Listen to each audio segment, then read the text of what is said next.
Yo, I hope I get that Pharcyde Soulflower vape cartridge, man.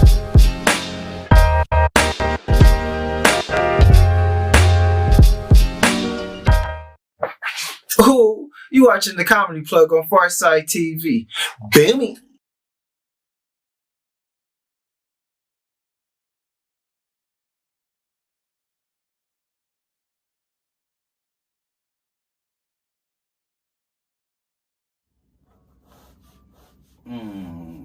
Come on now. We had to bring it the heat when we open up whenever, because you know what you listening to. This beats the Comedy Plug. Be sure to check us out on IG at fm.comedyplug. But this wouldn't exactly be the full Comedy Plug if I didn't have a homie. And this is a cat I met early last year, coming straight out of quarantine. It was at a new club just opening up. It was like a gang of comics and whatnot. And this was the first time I seen this cat, and I was like, whoa, this brother funny. Hit him up. We did the socials, and then check it out. This dude's been traveling, doing all types of things. I was like, how did I not know this brother? But without further ado, I allow him to introduce himself. Go ahead and tell the people what your name is. What up, people? It's Jeremy Scippio. Oh, I don't have a thing. No, it's cool. Hey, that's just me, baby. But you doing you is all we need to do. You know what I mean? But Jeremy, man, where are you from? Cincinnati, Ohio. Cincinnati, Ohio. I actually know nothing about Cincinnati, Ohio outside of the Bengals. What's Cincinnati, Ohio like? What's that about? Shoot, man. I mean, I grew up in this area called Lincoln Heights, you know what I'm saying? So it's technically a suburb, but it's like a hood, you know what I mean? It's actually one of the first black, settlements in America, period. That's just me finding out later, looking up history and stuff like that. Like black people created that place. It's not a place that white people left and then black people congregated after. Wow. Yeah. How come that's not like a Netflix documentary? I mean, I'm working on it. I gotta get. I see. I get these jokes out first, and then Netflix gotta buy one of the specials, and then I'll take that money and then get this docu-series on. There's a level to this. There's levels. But yeah, I went to a performing arts school. Lincoln Heights itself, it got hood areas. It got nice areas. The city's a lot nicer than it was when I grew up, though. I ain't gonna lie. Yeah. So. A performing arts school. I've only been to public school, so I only know a California public school. But so what? This was a public school too. Oh, so all right. So if it's a public school, what makes it more of a performing arts school than just a regular school? I mean, they focus hard on academics, which is your science and math and all that stuff. But then also on top of that, they had majors, kind of like college, where you studied. I personally studied visual art and jazz studies, whatever, like piano, jazz piano stuff. Okay. But they had dancing and acting, drama. So you could specialize. Yeah. In an art. Yeah. While taking your core classes. Yeah, that's what they call it, specials and stuff, as opposed to electives. Electives. That we still had that. That was electives was like languages and stuff like that. Oh, okay. But instead of sports, whatever, like a regular high school. Yeah. You know what I mean? We had art classes or whatever. But I said the annoying thing was when I got older, most of the kids in high school, they're seniors, they was getting out of school at 3:00. Oh yeah. Yeah. We was getting out at 6. We go to school at 7 and get out at 6. Wow. All right. First of all, that's wild. Y'all doing 13-hour shifts at school. I take some of that. I take back, but that's part of what made me so. No, I'm not knocking it. It just sounds incredible because out here it was 3:00, but going the extra 3, I could see how that could better boost that. There has to been some benefits, no? I mean, yeah, but having a full-time job and you ain't getting full-time money as you a kid, you know what I'm saying? You go to school and technically it's work, you know what I mean? But no, it was cool though. I mean, like I said, it helped make me so. And what was the instrument you majored in? Jazz piano. So what was the hardest note you had to learn, or what was the hardest? I don't know. I'm not a piano. What's the hardest track song? All of it, really. I wasn't. That wasn't the thing that I took off in. You know what I'm saying? But Yeah, I don't know. I could name but I'd say I got a lot of my roots from there. You know what I'm saying? As far as I can still play. But honestly, I haven't grown past the age I was at 14. You know what I'm saying? Like, no, I kind of stuck there, or whatever. So. I feel that. I still got my JV basketball skills. Right. I still hoop the same way. You know, a V cut, coach. I got you. So, did your school have sports? Was that something you was interested in? Not me directly, just because I was doing too much. But but we had sports. We had a basketball team, and we was pushing hard for a football team. We also had soccer too. Okay. You know what I'm saying? I mean, for the most part, you know, in a lot of ways, it was regular high school experience. It just had this extra thing added onto it. Yeah. But you know, like I said, it's just part of, you know, it's one of those things where I wonder who I would have been if I hadn't gone to that school. Okay. You know what I mean? All right. In what ways? I mean, I don't know, because I never did stand up there, but I never, you know, I don't know if I'd be doing comedy now. No. So I have no idea. I don't even know who that other person is. You know what I mean? Was there a teacher there, at least, that inspired you to some degree to be like, go out there and get it? Or was it just like the typical high school experience, like, I can't wait to get out of here? Well, definitely I couldn't wait to get out. I'm not built for school. Like, any type of formal education, the rules are involved. It's not really meant for me. I say that. But, man, I had hella teachers, man. I had some dope teachers from Mr. Yonka to Mr. DePrisco. Mr. Yonka's my science teacher. He used to do this thing where he'd take a brick and, like, during, not parent teacher, but they had, like, all the parents come to the schools to see what type of environment their kids getting raised in, whatever. And then he'd take a brick, throw it across the room, and everybody freak out. Yeah. But the brick be light as air. So like floating there and stuff. Yeah, he just, you know, just perspectives. That's how. And he was also one of the teachers that he sat my mom down and told her how hard it is for a young black man in America. It's a white man. Wow. that sounds like a true ally. He was like, he needs the education. He needs that. He said he can get shot out here. he gonna die if he don't get smart. You know, haven't you seen Dangerous Minds? Yeah, then my Latin teacher, Mr. DePrisco, man, he was big on cars and stuff. Man, I can name tons of. I had some dope teachers, honestly. Oh, like I was pretty fortunate in that way. Well, so what was the culture of Cincinnati like growing up there? So, for me, my family is mostly from New York. Like my mom was born in Brooklyn and all that stuff. But she tough. But he said, "Yeah, don't do it." But there's a lot of Southern influence as well. You know what I'm saying? Like I don't know, because I'm having flashes of like the lean with it, rock with it era. You know what I'm saying? So that was a fire era. But it was a culture clash. Like, personally, you know what I'm saying? Like, I say, like, you know... Because it's like Mid-East? Well, it's called the Midwest, but it's on the eastern side of the country. Like, everything, to me, was more Eastern influence, you know what I mean? For me, personally. But it is across the river from Kentucky. And I don't know, it's just everybody... And then black people in general, we all from the South, essentially, anyway. So, it was definitely a culture clash. I always have a hard time answering that question because, I know, my one boy was like, you know, he from Compton. He just was like, man, what y'all, you know what I mean? We used to wear Chucks. You know what I'm saying? It's, you know what I mean? But it's like, yeah, but they ain't make like 20 movies based upon your city's culture either. You know what I'm saying? So that part. You know what I'm saying? I mean, sorry, they did make 20 movies on, you know, South Central culture and Compton culture. You know what I mean? There's no movie or nothing, at least not yet, on Cincinnati culture. But yo, I had my Iverson jersey. Netflix? You hear him Netflix? Not yet. He got 2 of them on the way. But I had my Iverson jersey. I had my Timbs and my Forces. You know what I'm saying? So, you know, yeah. It was, I mean, I appreciated it growing up, but I can't really put a thumb on, like, what the exact culture was. Okay. Did you have, like, any role models growing up? Yeah, shoot. Yeah, Nas is my number one role model. Yeah, man. Nas, that's like anybody who know me know, like, you know, that's somebody. I don't even want to bore everybody because it's like I go in, bro. But I say Nas, Martin. What else? Yeah, that Martin era was wow. No one speaks on it, but that man, He was as bad as Seinfeld during the Seinfeld era, I believe. Yeah. No, man. I mean, to me, his influence was stronger for real because he had so much culture. You know what I mean? Like Martin was like a movement. You know what I'm saying? As far as like, you know, of course Eddie was, you know, as far as '80s, and he was definitely influential for the '90s.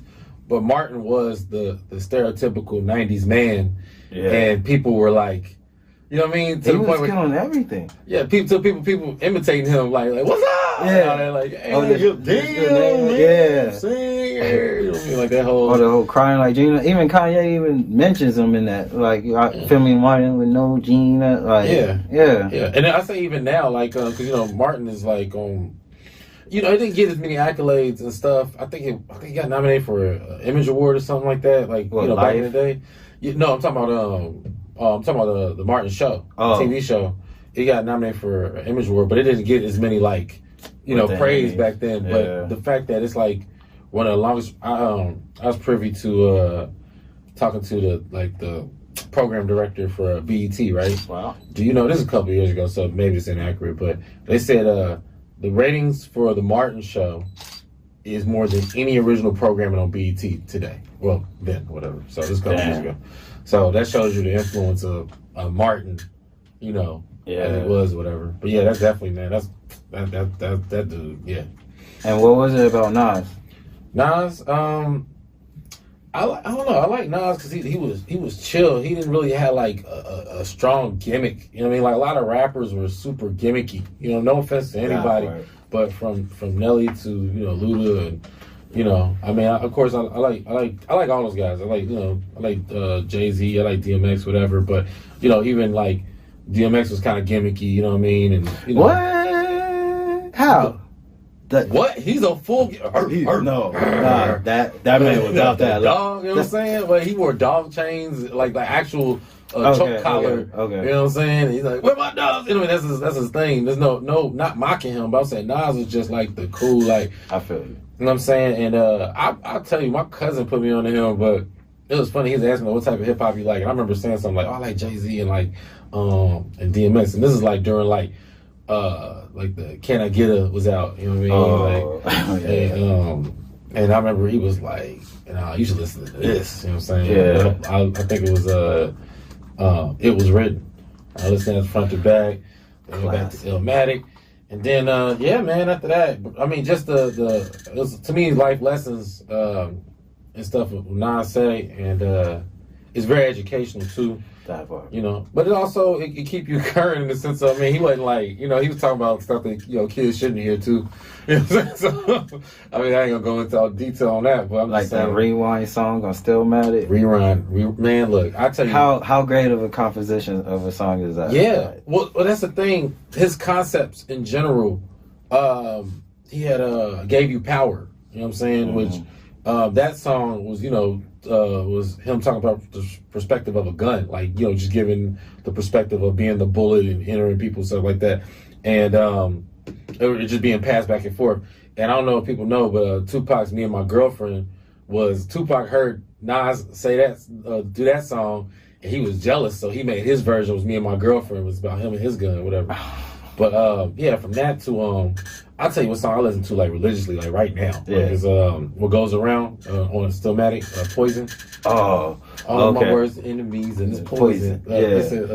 What goes around comes around. Yeah. Because even how he said it's poison. Ecstasy, coke, they say it's love, it is poison. Schools where I learned it should be burned, it's poison. Persistent prescription is medicine, which is poison. Doctors injecting our infants with the poison. Come on, man. You know what I'm saying? Like, come on, man. How can Nas not be? Don't get me started. Like I said, I'll go on forever, bro. I feel that, bro. I feel that, man. That I'm not gonna lie. All right, man. So, from high school, did you go to college? Very, very briefly. Where did you go, and what made you decide to stop? I went to University of Cincinnati. I went because everybody was telling me to, and it was a natural transition. Though I took jazz studies and visual art, visual art kind of edged out, so I followed that to the design, art, architecture, planning program at University of Cincinnati.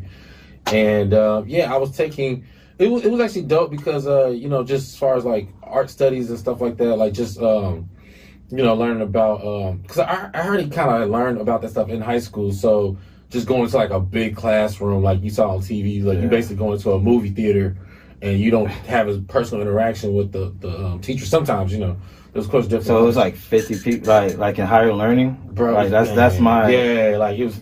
Come on, man. That whole stereotypical like professor, you know. And I wasn't cut out for that, man. It just was like I had adult responsibilities at that point. Like I was like paying big boy bills, and I had a job and stuff like that. So it just was like, I feel like the college experience is best when your whole family is behind you and they send you away to a school. That part. And you know, it's kind of like an experience. It's like a school and camp together, you know what I'm saying? Yeah. But that's not what the experience I was getting. I was getting like, hey, did you have a lot of pressure on you in high school and you barely passed? Well, here's that times 10.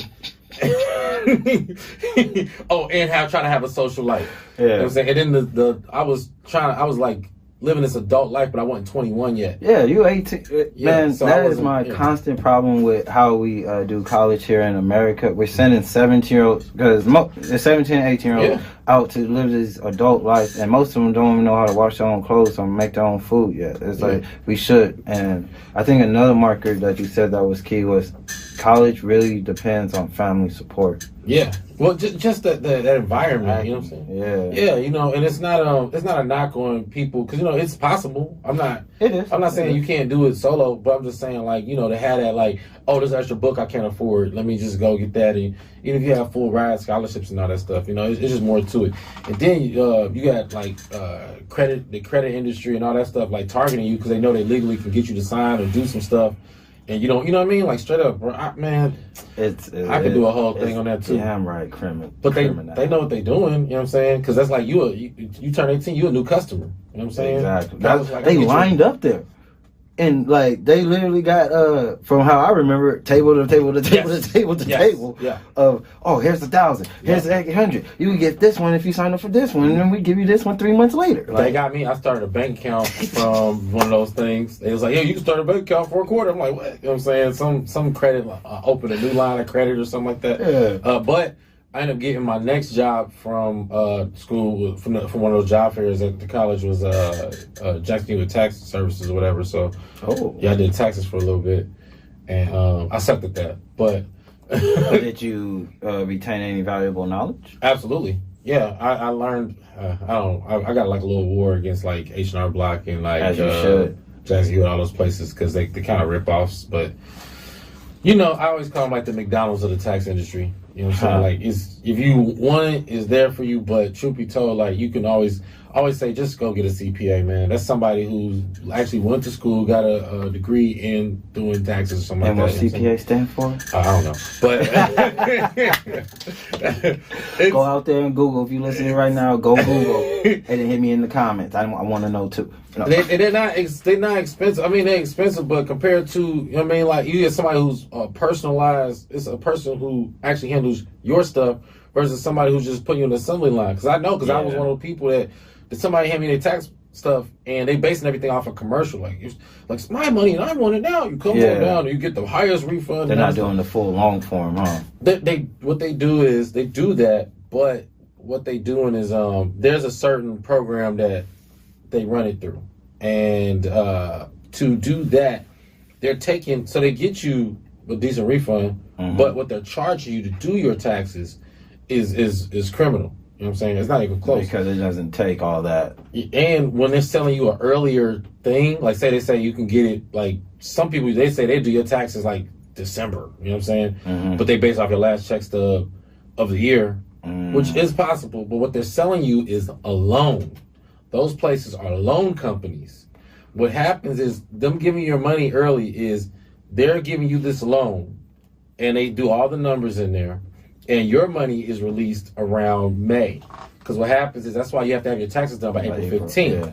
So the government have time to disperse your money. Your money, it's a tax refund. It's your money refunded to you. So they're just trying to get that company just trying to get as much of that as they can. But they're gonna get the full sum and only loan you out like a portion. Yeah, well, or they getting back what they're loaning out. Yeah, I mean they're every situation is a different case. You know what I'm saying? But I just say if you're looking for personalized tax services, you should go to a CPA. All right, because it's about that time too. So hey, jot that and write it down. Absolutely. I mean, and, CPAs. You talk about anywhere from $100 to $150 to $200. Versus that's not bad at all. Versus these companies. At the like lowest, $400 or $500.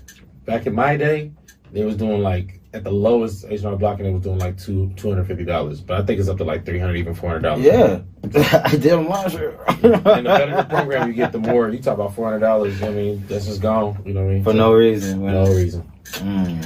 It's actually in, I don't know what that is, but technically, you're supposed to get your taxes done for free, technically. I keep hearing that. So what's the loophole? I mean, because you could just do them, huh? Because you want a personalized tax service, so that's what you're paying for.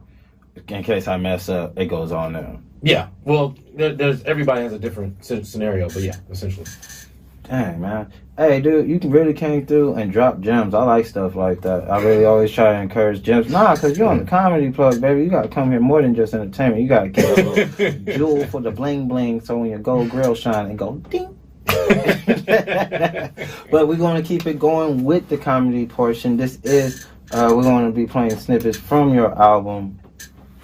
Sociopath. That's right, that you recently dropped. Oh, this is it. Oh, shoot. This is it. This is Jeremy Scippio with Sociopath, the intro. And once again, all the songs that you're hearing, all the comedy you're hearing, all the jazz you're hearing, you can find in the link of this podcast episode's bio, so you can hear it all in full. I'm getting loosey with the tongue, but it's cool because I'm still chilling with you. I'm going to find those bars, baby. I'm going to find those bars. But let's get back to it. I got the homie Jeremy Scippio chilling with me in the green room. What up,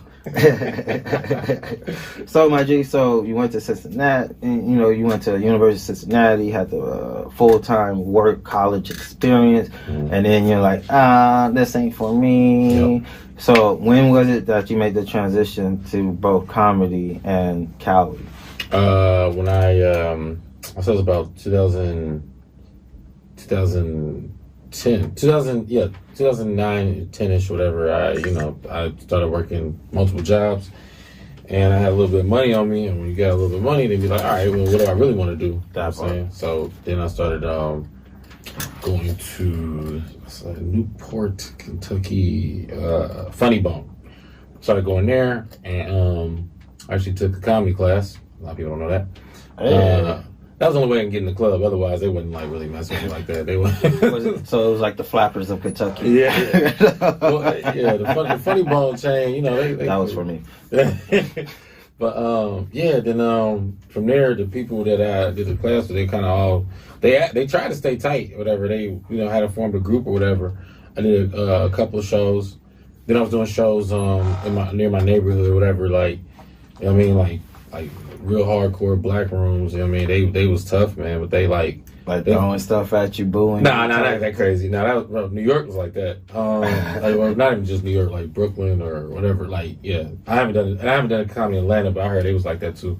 But they I don't know. They just helped form my opinion of what comedy is. You know what I'm saying? Mm-hmm. And I came visit it here, 2010. Mm-hmm. 2000. I remember I visited here April 2010. And I just fell in love, man. I went to Laugh Factory. I was watching this movie, Three Can Play That Game.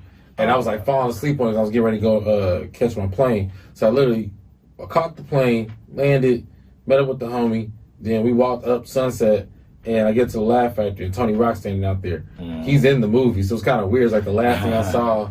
Then I saw him, and he acted like he knew me. He was like, "Hey, man, yo, come on in." I was like, "Yo, word?" So he introduced me to Jamie Masada, running the Laugh Factory. Okay. And then I remember I sat down, and Tiffany Haddish was on stage, and that was just me visiting. So from there, I went. Actually, less known fact. Actually, my homie went to his T Nava from the Free Nationals who played with Anderson .Paak. Hey. So we went from there to their house where Anderson .Paak and the Free Nationals, whatever, like early on, he used to go by Breezy Lovejoy. Yeah. Yeah, they was all like playing whatever, you know what I mean? I got met all them pretty early on. So it's just kind of funny, like a lot of people I met, like my initial visit experience, they all blew up and are doing very well. Yeah. But yeah, that was it. Once I would say April 2010. Once I came and saw what I needed to see, I knew I couldn't find that in Cincinnati or nowhere near. Mm-hmm. I just went ahead and moved in August 2010. August 2010, Yep. and then you just hit the ground running with it. Yeah, man. I mean, you know, I've been an open mic king once or twice. You know what I mean? I lost the championship. I'm far from it now, but bro, I was out here, man. I would go anywhere. I just had a book bag, bro. I sold my car, everything. Just give up that whole life. You know what I'm saying? Sacrifice a couple of girlfriends. You know what I'm saying? You said a couple. I traded out my roster. Nah, man. I just, you know, I don't know. I was just following my gut, man. It just felt right. No, that's honestly a lot of what you said. It does take that to make it. And I guess anything is you gotta sometimes dismiss that old life you were living and be like, all right, I'm gonna go all in and whatever comes with it, I'm gonna go with it. So kudos to you and kudos to anyone that makes that journey. And if there's anyone out there listening and you're like, I want to make it in LA, well, that's the first step. You don't have to leave everything behind, come through and carve it out. I tell you, this whole there's a mentality behind it because people have this thing where they go like, "Are you going home? They're like, you going back home? You going home for the holidays?" Yeah, I'm home. Yeah, where I pay rent is my home. That part. I don't know. I don't relate in that same way. Maybe I just, you know, I just never really had a comfortable place like that in Cincinnati. But yeah, I'm home. Yeah. He LA West. I gotta now understand Tupac where he just bounced. You know, he was from Baltimore. Yeah. He's like, he got a taste of that air. He was like, yeah, no, Thug Life. No. and I travel a lot too, so I've kind of been able to like you know, I feel like I got a base in Chicago now. I got a base in New York. You know, like just what I mean by base is that people who like really hold me down there no matter what. You know what I mean? So you can always go back to. Yeah, I just feel comfortable there. No, but you did bring up something I did want to mention. So you do travel a lot. You traveled internationally as well. Yeah. Hey, that's what's up. That's what's up. That's no easy feat. But you did Edinburgh Fest? Yeah, so they say they call it Edinburgh over there. Oh yeah, I know. Edinburgh. I know. I call it Edinburgh. It don't matter. But like, F that whole place. Not funny. It was. Hold on, real quick. No, you're good. Real quick, for the people listening who might not even know what we're talking about. What is that festival? Where is it located? And you know, just give it a little background real quick. Right. No, that's what, you're good at your job. Thank you. It's Scotland, Edinburgh. It's a festival. I think if it's not the first biggest, it's the second biggest. I think only next to Just for Laughs. Yeah. And whatever this Netflix thing they're about to do in LA. I can't wait. That's gonna be probably bigger. I'm not sure, but hey, Carmelita, can I get tickets? I know, Side right? note.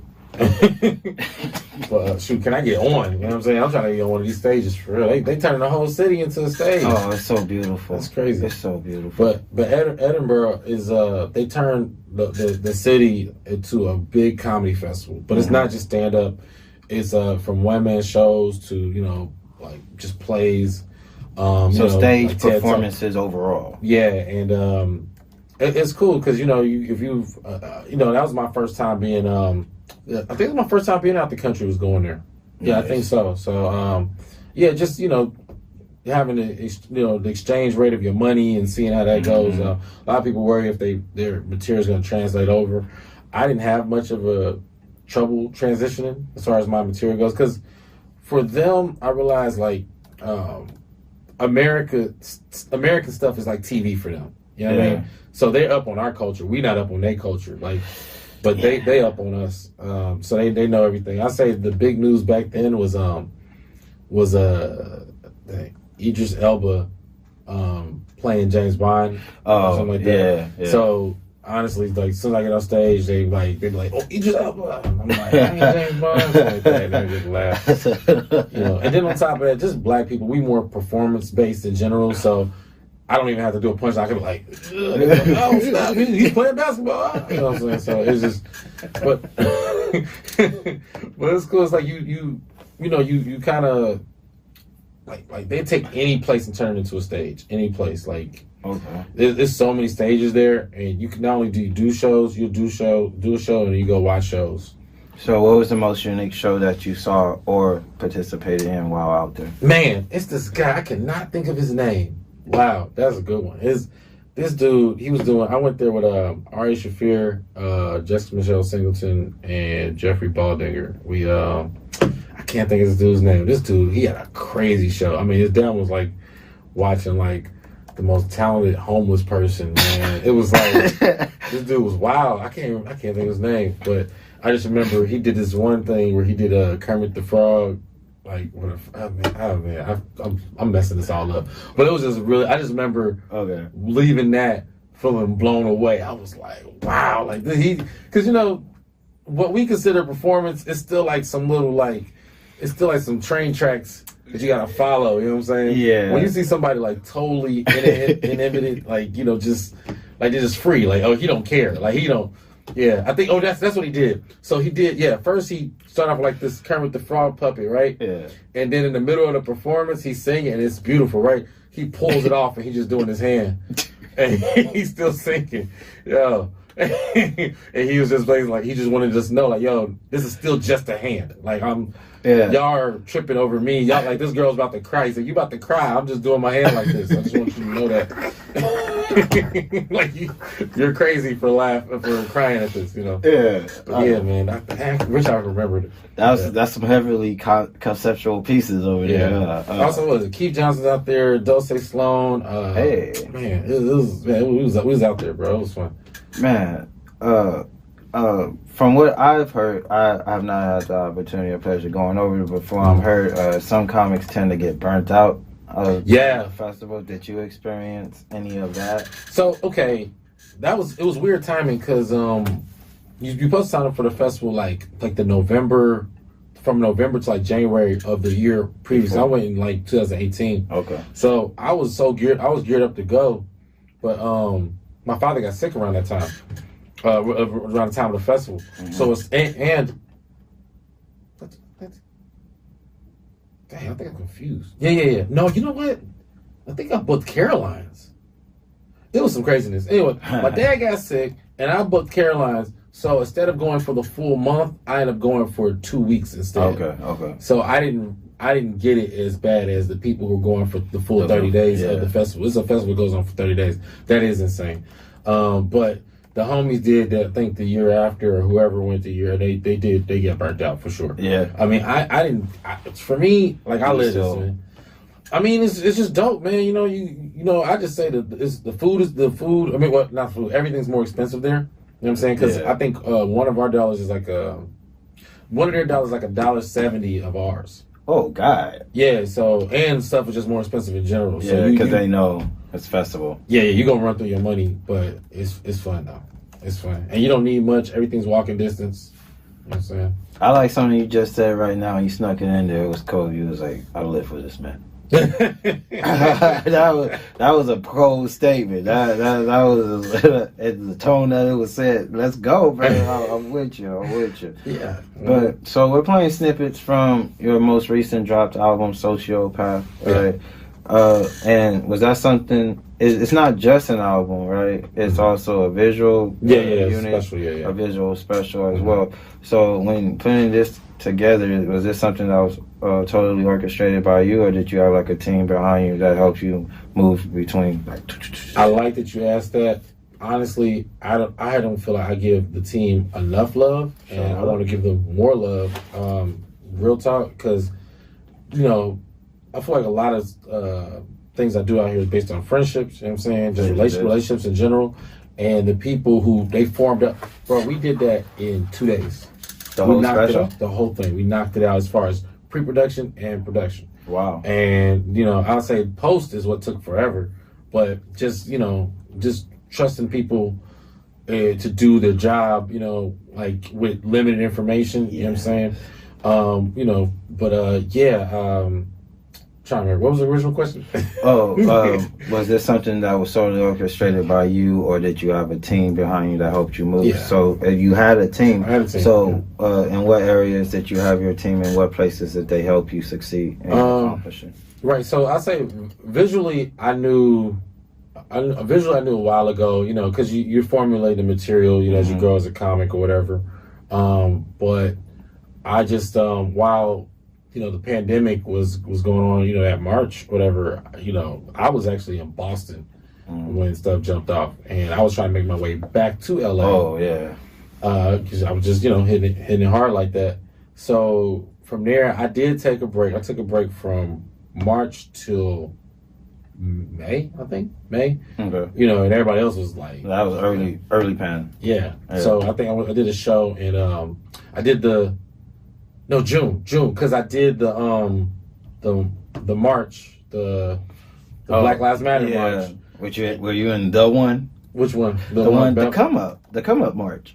Come on, what you mean? When they broke down everything in Melrose and just started taking shoes. Okay, so the one. So I was home by then. That's you were there? I was there earlier. Yeah. Bro, man, I don't even want to get into it because it was so much like trickery. You know what I'm saying? Like what I was part of was super peaceful. You know what I'm saying? But by the time I got home and was watching the news, I was like, oh, they messed stuff up down there.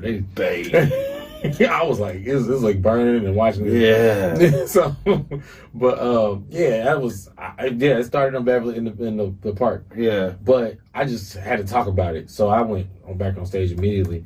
And I'll say the material, I filmed that November 2020. Mm-hmm. So everything that happened from June 2020 to November 2020, you know, plus just, you know, my natural material is what made that up. Oh, man. Yeah, and as far as my team goes, like, I just, you know, these people that I, you know, talk to. Shout them out real quick. Who did the editing? Who did the sound? Okay, editing, Katie Miriam and Nick Cortez. Sound, my boy Ro, Ramirez Lamont. I can't think of the guy he hired, but he did the sound on the day. But then Bill Racine did sound post. Okay. So Ro, I've known him since 2011 or 12. But straight up though, like this dude was like my support because, well, first of all, shout out Jason Smith. That's my boy. He was he pretty much had most of the equipment and all that stuff. Like that's me and him like tight, thick as thieves. But Ro, he anything that was missing, he provided. Like he even nice. I didn't even want to like have any. I didn't want to like pick the openers. Because, you know, that's like a friend, like, why you ain't pick me? So he brought Alexis Bradby. Nice. And then, I ain't gonna lie, Nick Alexander, that's the homie. He just happened to call me that day. It was just like, what you doing today? So that's like, yeah, call me sometime. What you doing today? Like, I'm about to film. You want to come through? All right. So that was the second over. Beautiful. But yeah, man, he even got me security, makeup talent. Shout out Crystal Dozier.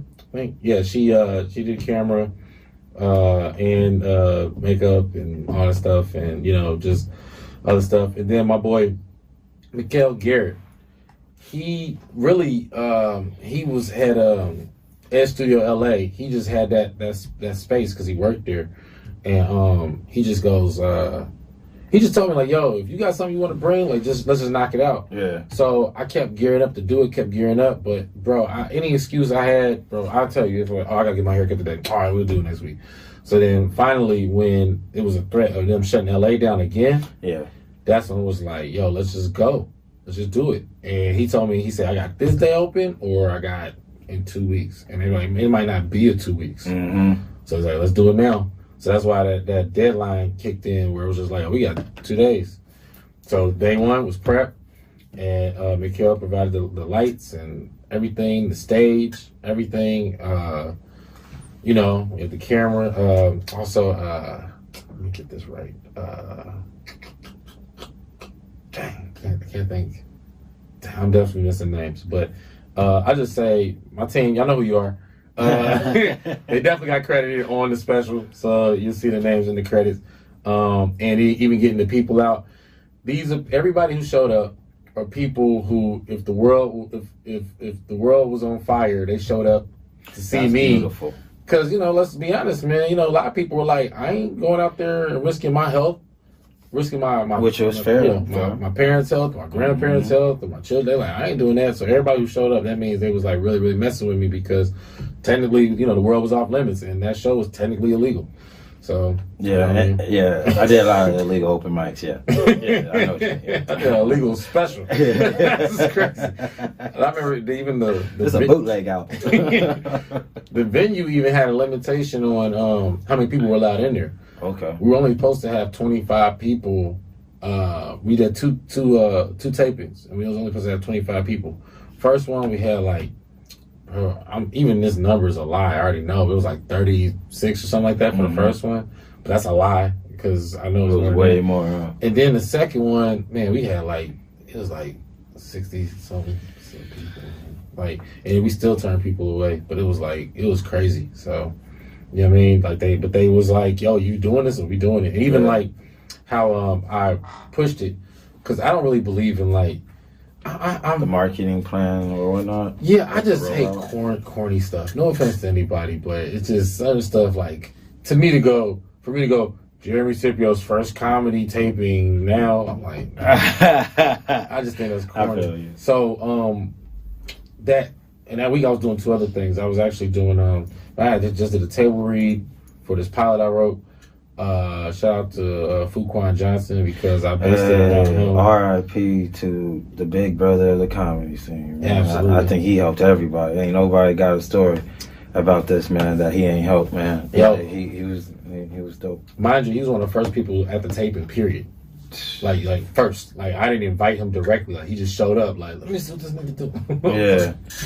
But, so then what was I say? Take it.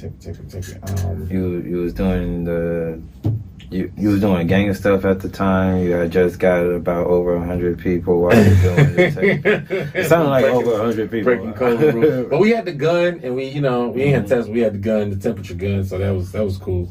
What was one of the toughest lessons you learned or you experienced while producing your own special in this given circumstance? We had definitely had some camera technical difficulties. Make sure all your cameras, guys, are preset to the right time, to the right lighting. Not even lighting, that too, but the frame rate. The frame rate. Make sure. Some was in 30, some was in 24, some was in 60.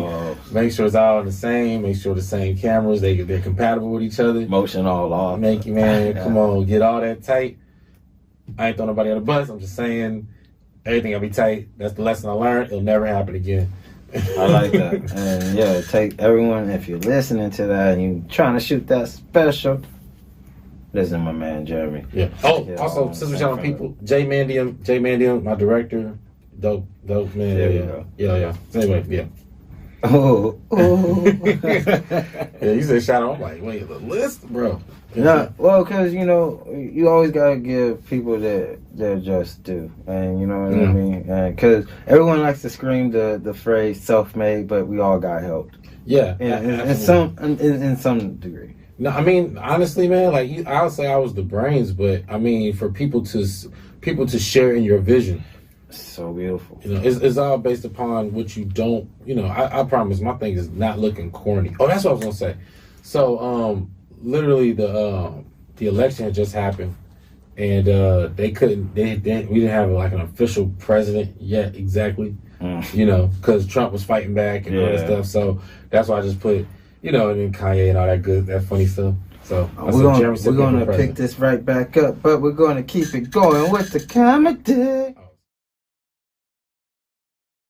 Where else can you go where you get such a fire lineup? You get a little bit of comedy, a little bit of jazz, the latest bangers, and up to date on the newest artists coming out of the LA Pie area, baby.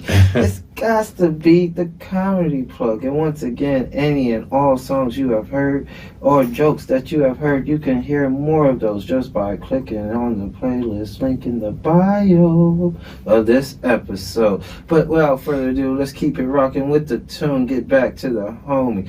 Hey, my G. A lot of comedians tend to be multi-talented in a lot of areas, as you already are with your jazz piano. But do you got any bars? Bars? You ever hop on the mic? I'm about to freestyle right now. Yo, let's get it. Nah, I ain't got nothing. But like I said, are you sure? Because I did see a clip. What you see? I see a clip. What you see? I think I saw a clip. Oh man, yo, you snitching on me. I think I saw a beatboxing clip. What was the Josh? So you know what I'm talking about? Yeah, that's my IG page. I need to do more bars. But yeah, that's the homie. Yeah. So what? Yeah. So what did it do with that? You just mess around when you spin the bars, or you got something coming for it? Well, see, I grew up in the hood, and there was a you gotta have a 16 ready. You know what I'm saying? At all times. This dude, I swear, this dude named Lex, man. I swear he was like gonna like jump me around me. Him and his brother, I thought he was gonna jump me around me, and they were just like, "Yo, you spit?" And I was like, "Yeah." Let me hear something. And I was like, "Oh, okay." And I spit like my first like real rap I wrote, and he's like, "That's tight." And I was like, cool, because I thought you was gonna rap me. He's like, I was. The bars were fire. But yeah, you might be the future, so I don't want to ride my favorite rapper and end up in a song. That's the only thing people are scared of is getting diss tracks. But nah. There's three things a black man gotta keep on all times: basketball shorts underneath the jeans, a hot 16, and at least some knowledge on 2K. Yeah. Oh, 2K what? Oh man, yo, they should bring that back, man. Yo, I was gonna say, yeah, so I always say like you should have like 16 ready. I call it just in case you were the elevator with Diddy. You know what I'm saying? Like you gotta be ready. You know what I mean? So that's it. Do I got something? Okay.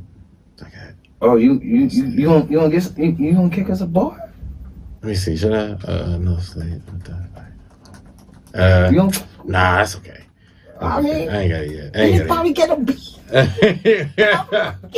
It ain't clean enough. You know what I'm saying? I ain't got no Will Smith bars. You know what I'm saying? I would have said Childish Gambino, but Will Smith. You're right. Will Smith bigger than Gambino. You're right. Yeah, but, no, he cuss. He don't cuss. Childish Gambino. Oh no, he used to. Yeah. I think he just say the N word though. Honestly, when I think about it, does he cuss? I'm trying to remember. No. Well, he the first person I seen drop a single, and she like he got album numbers, and he just went away again. Redbone? That was on the album. Oh no, I'm talking about This Is America. Oh, that he ain't dropped no album. He was like, this is good enough. Where's the album at? I was waiting for the This Is America album, bro. He just like, nah, this video. Nah, but honestly, he went on 4 hot single tears though. From Redbone, This Is America. What was that? Feels like summer. Yeah. He had what you say? What you do? 2005. That's what it called. 3005. Yeah. No. Oh, that was on. Where was it? Because the internet? No. Yeah, I think it was that. Yeah, bro. He had an amazing career. That's like unpredictable, man. Is there any rap artists you would want to see in concert that you haven't yet? Or be like, I want to experience what this show's like. Maybe not just a rap artist, just a musician. No, I mean I think that's a great question. Well, if we going there, I said dead or alive would be Oscar Peterson, just because he's the best jazz pianist ever. But then I say newer artists. I like JID. Dreamville. Yeah. He a beast. Of course, I never seen Kendrick, so you just throw that in there too. I don't know. Yeah, I don't know. I have to say if I don't know. I have faith in JID. I don't know. We just throwing people out there. Vince Staples. I see a lot of people at this point. I've seen just about everybody at this point. So it's to say that was a good question to be like, yo, who you haven't seen? I'm like, dang, okay. Yeah. What about comedy wise? Is there any comics that you have yet to see that you want to see yet? Live, you talking about? Mm-hmm. Dead or alive? I would say I would like to see Bernie Mac. A Bernie Mac straight up special. He don't have a special. That's how I know there was racism back in the day. Nah, for real. If you look back at some of our artists, that you be like, how were they not big? Oh, racism. That's right. They were in the 90s. But yeah, that Bernie Mac special would have been like, because I feel like the Kings of Comedy was a taste. It wasn't enough, man. Imagine, Cat Williams pump out specials like that. I imagine if Bernie Mac was on that tip. So that's the one I say for sure that the world missed out on. Let's see, I think it's about everybody, man. I guess just to see him live, George Carlin, but I'm not fiending for it the same way like Bernie Mac would have been. For me, I would have said, it would have been Bernie and Richard Pryor. I would just love to see him work and go off the cuff, and then bring it back. His specials are solid, but I know a lot of people say sometimes he'll have these offbeat times. Yeah. Where he's just talking to you. Yeah. But he'd be talking to, I don't know, I want to experience You know why I didn't say Richard Pryor is because one, because everybody said Richard Pryor, but two, because people were obsessed with Richard Pryor. I mean, you can't do nothing if you do anything wrong in comedy. Like, well, what you need to do is go look at the Richard Pryor tapes, and you want to see comedy done right. You do Richard Pryor. I'm like, okay, but no, seriously, the reason why I didn't say Richard Pryor is because I've seen so much. I've studied this man so much that I feel like I have seen him live, even seeing the Mudbone stuff. Yeah. Just seeing him his tirades when he goes into a character, he holds it so long, that it makes you feel alive. Even I think it's, which one is it? Is it? I think Live on the Sunset or Here and Now. I think it's Here and Now. Here and Now is my favorite Richard Pryor special. A lot of people's is either Live on Sunset Strip or Richard Pryor Live. Mine's is Here and Now because it's just I think my new favorite thing that I pay attention to is comics just starting. No opener, no nothing. They just come out and just go. Here and Now, he was just going. But I think there's a portion before that. It wasn't fancy or nothing. Really. No. He was that was the one when he was in that gray jacket. Yeah. He had that effort type energy. Yeah. Sit your ass down. Sit down. You sit in their seats. You know what I'm saying? Yeah, that one, that was the one I was just this is how rough it is. Yeah. I like when it's raw and rough, no innuendo. I just like that, when it's dolled up and shiny and special, it's just not as that part is entertaining to me. But in the beginning of that Here and Now, I think he had they showed 5 minutes of him just working the Comedy Store main room, and even that was dope too. So yeah, I just feel even though this is not true, but biologically in person, but I feel I've seen so much of Richard Pryor that I feel it's almost like I watched him in person. I feel that, and I guess there is a degree of experience when it comes to studying people's career or whatnot. Because man, I hate saying. I know everyone say Dave Chappelle, but look, man, I was actually in the movie theaters watching Robin Hood Men in Tights, so I seen it. Oh, really? Yeah. That's really why I followed him, because to me the funniest thing he did when I was growing up was when they was about to get in a fight. He was like, "Hold up," and then he had to pump up his sneaker. I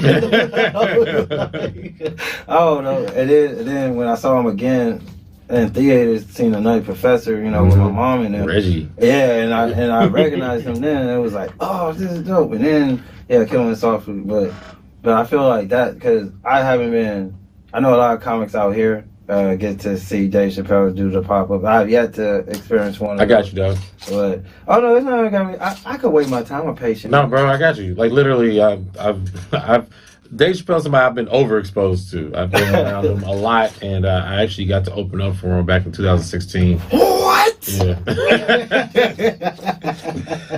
Yeah. For real? Yeah. Where at? Club Bahia. The quickest way I can tell this story, I remember No, man, take your time, man. Take your time. This one, my favorite. Go ahead, tell me about it. I just remember he would. I met him pretty early on. I met Dave and Martin pretty early on. So that's why I feel spoiled as far as like just being around like my idols and stuff like that I grew up admiring or whatever. But I say with Dave, he I just know when he would come, he would pop up for spurts of time, and he'd be like, he'll hit it hard, and he'll just disappear. So I say about 2015, 16, about the time he did it, I kind of got used to his little pattern, right? Mm-hmm. So he started doing these shows called The Process, where he would just bring up, he just have a band playing, and my homie Tinava was actually in the band that was playing for him too. Nice. So he have a band playing, and he'll just like do comedy between, and he'll bring up people. He'd bring up everybody. It's just kind of how he do whatever, I mean, like Deion Cole, of course, down around, like everybody just come through, get some time, and he'll just talk. But I guess it's called The Process because that's his process of working out new material or whatever. Mm-hmm. But he's just having fun at the same time. So I remember I saw one at Hotel Cafe on Cahuenga, right? Uh-huh. And the truth, how I felt. I was being mesmerized by everything until I remember Arsenio Hall went up, and Arsenio Hall did okay, and in my brain I was thinking, well, I could do better than that. No disrespect to Arsenio, I think he's super dope comic. He just had an off night. But I just remember in my brain, I'm like, that gave me the confidence to be like, yo, Dave. So next time I saw him at the Comedy Store in the main room, he was just, he was doing his thing, and then after the show, he just stayed on stage. People just come up and talk to him. So I went up and talked to him. But mind you, this is after we already had rapport. Mm-hmm. You know what I'm saying? I'm not acting like, we the tightest, but just say he knows who I am. He sees my face. Mm-hmm. So I walked up to him. I was just like, hey, Dave, I was wondering if I could do one of your process shows, right? And he said very casually to me, he goes, yeah, man. I'm just waiting to get the word from Chris. And whenever Chris get back in town, we're going to do it. And he was like, just go talk to my assistant. And whatever, and that's exactly what I did. So he says Chris, like I'm supposed to know who Chris is. You know who Chris is, right? I'm gonna assume Spencer. No. He was on the show too, but yeah, Chris Rock. Oh, yeah. And he's saying it casually, like, Chris, when he get back in town. I'm like, oh yeah, when Chris gets back in town. So I forgot what date that was, but I remember I was hitting his assistant up like, yo. Like every day. At first, in person, he was like, "Oh yeah, Jeremy, we'll take care of you. Yeah, I got you. Blah, blah, blah, locked in." So it was cool. Then I would hit him up just to make sure. He would not reply back to me. Man, that's nerve-wracking. Yo, so I remember it was like 3 weeks later. I'm at the Comedy Store, and I go to a little back area. They call it Sacred Ground, right? Mm-hmm. I get back there. Only person back there is Dave. Just him chilling, smoking by himself.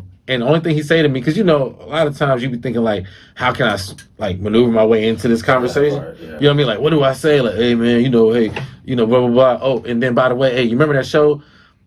Before I even say anything, he goes, hey man, you ready for Thursday? And I was like, wow. Oh yeah. He's, I'll see you there. I was like, yeah. So then I don't even discuss nothing with him because I'm thinking, I learned a long time ago, my mouth can talk me out of stuff all the time. So so I just was like, I'm texting his assistant like, yo, please let me know what's up, blah, blah, blah. Dave said Thursday. Nothing. So day of, I remember I did this open mic, and after everybody was like, what you doing? And somebody was like, hey, Jeremy, what you doing? I was like, oh, I'm go, I said, I don't know what I'm going to do, but I was supposed to go open Dave's show, but right. I haven't got word back. And they said, do you know where it is? And I'm like, yeah. And he said, man, I remember exactly who said it. He goes, if I even knew a hint that I could open for Dave Chappelle, he said, I'd be the first person in that line. Is that part? Yeah. And that's what triggered me. So I spent the night. Bro, I went over there. And it was a line, like, all the way down the street. Yeah. I went to the front of the line, and I yelled at his assistant. I was like, yo! And he looked at me. He saw a ghost. He was like, then I was like, yo, Dave said I can open tonight. He goes, I'll be right back. Then he goes, and he come back. He goes, hey, man, come on. So, yeah, I remember the lineup. I remember it was me, Tony Hinchcliffe. I can't think who else. But yeah, okay, then it was Hannibal Buress, nice. Chris Rock, Dave Chappelle. Dang, that's fine. Yeah, man, and it was. That's fine. I didn't. I'll tell you the thing I didn't do I didn't take any pictures. Oh, man. Because in my brain, what happen if you don't take no pictures or video, bruh? In my brain, I was doing the whole like playing it cool, like, man, just act like this happens every day. You know what I'm saying? They'll accept you like that. You know what I'm saying? But if you act like a groupie, it'll never happen again. Yeah. And I played it cool, and it didn't happen again. So I wish I had my pictures. But now, whenever I'm in those environments, I just go crazy, bro. I just snap, whatever. I was just kicking it with Dave at the Peppermint. I think it was like right before New Year's, whatever. Nice. You know what I mean? And I hopped on stage with him and did the karaoke. But it was like, we was singing Lauryn Hill, whatever. But it was a lot more to that story. But yeah, man, when Dave come around, man, it's just a party. I don't feel no pressure on. That's dope. It's just cool, man. I like just his energy. It just ripples the room, and you could just like either you are one of us or you are not, and you can feel it. You know what I'm saying? You just wow. Try to have a good time. It ain't about like leveling up and all that other stuff, man. Yeah, kicking it. But yeah, I got you next time. Oh man, hey, I would appreciate it. No favors needed, but hey, that would be dope. Yeah. But you did say something that was important though, because it's always that line of fandom and professionalism and whatnot. And my thing is, what's the most unprofessional thing you've seen comics do on your way up?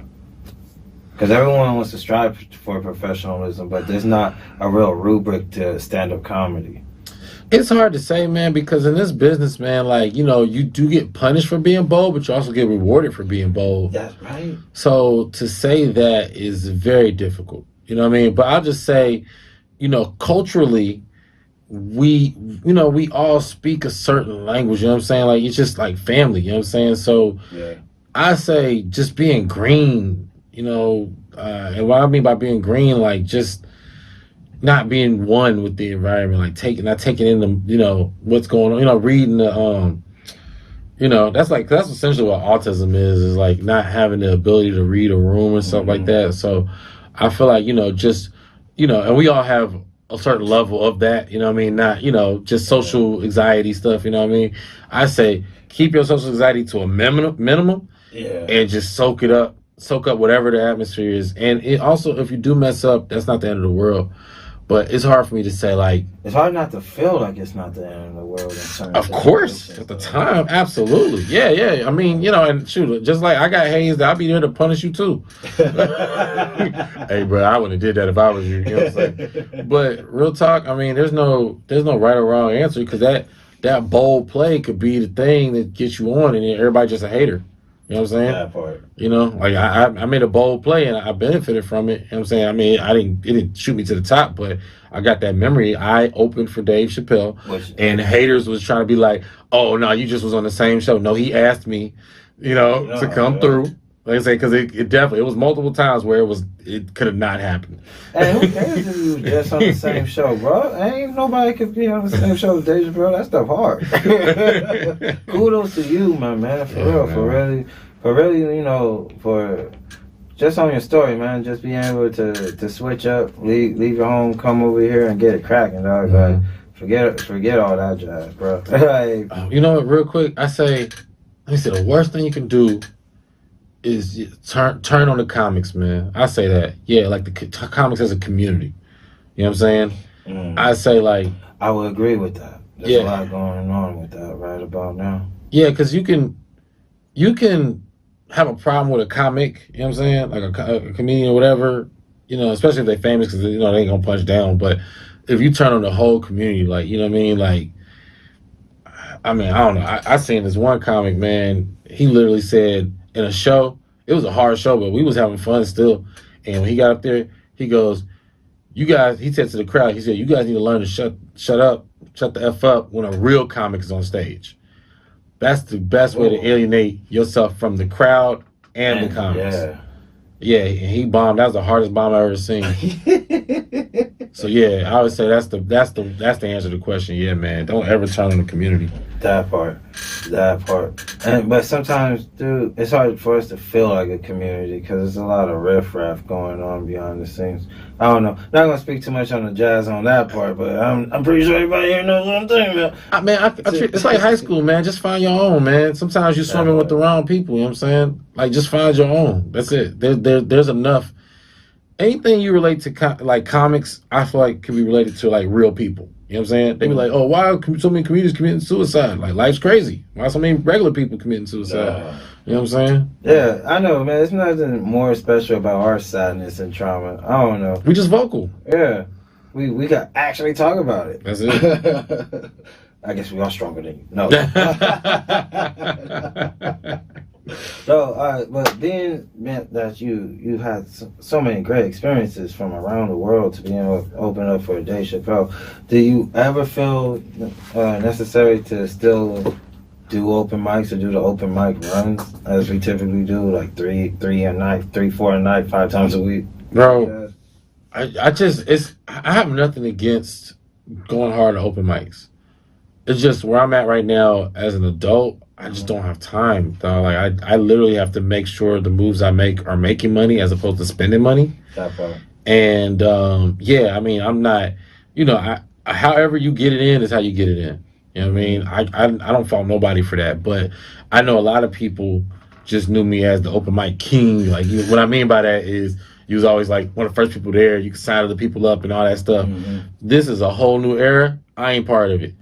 I don't know what's going on. I don't know what open mic popping. I don't know. Like, I've been, I'd say legit since 2016, 17. I'd say like I haven't been as like active. Like just every day, all the bro. I got bills, man. These bills don't care about me writing jokes. Now I go on the road, and I say that's a form of open micing, but also at the same time, it's like a job too. Because you gotta hit your mark, or this crowd might not come with you when you leave. Yeah, and the whole show on you. Like, there is nobody to lean on or no.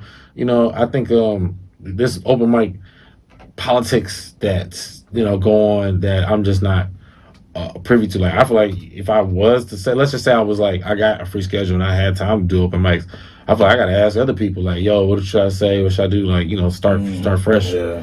You know what I mean? Yeah, because now the best way to get an open mic is to follow Ian Russo. Shout out. Shout out. Hey. And this is Big Sean Freddie Gibbs Hit Boy with 4 Thanks. Ooh. That's not my name. $1 million, million followers. Hope that's not the same. And I just watched up.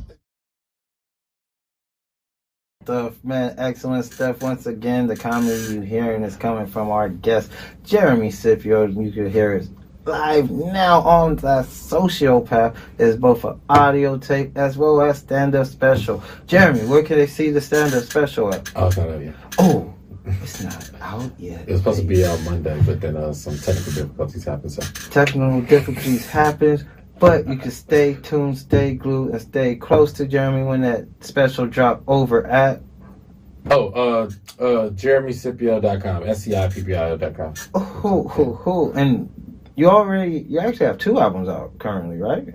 I have Happens to the Best of Us that came out in 2018. Mm-hmm. And then, so what was the biggest part of your growth that you've seen between your two albums so far? I would say previously, I'd say my weakness was storytelling. Okay. I'll say I had to work on that. So now I'm more developed in storytelling. Okay. Yeah, and then just adding emotion at the right time. You know what I'm saying? Because I can be kind of matter of fact. You know what I'm saying? So I would say my previous special was more matter of fact and mild emotion. Now more emotion. You know what I'm saying? And it kind of interjects a little more. Comedy is like a wave, right? You got to be able to play certain emotions to the certain right tunes. No? Absolutely. Yeah, that's my favorite part about it. What's your favorite part of stand-up, man?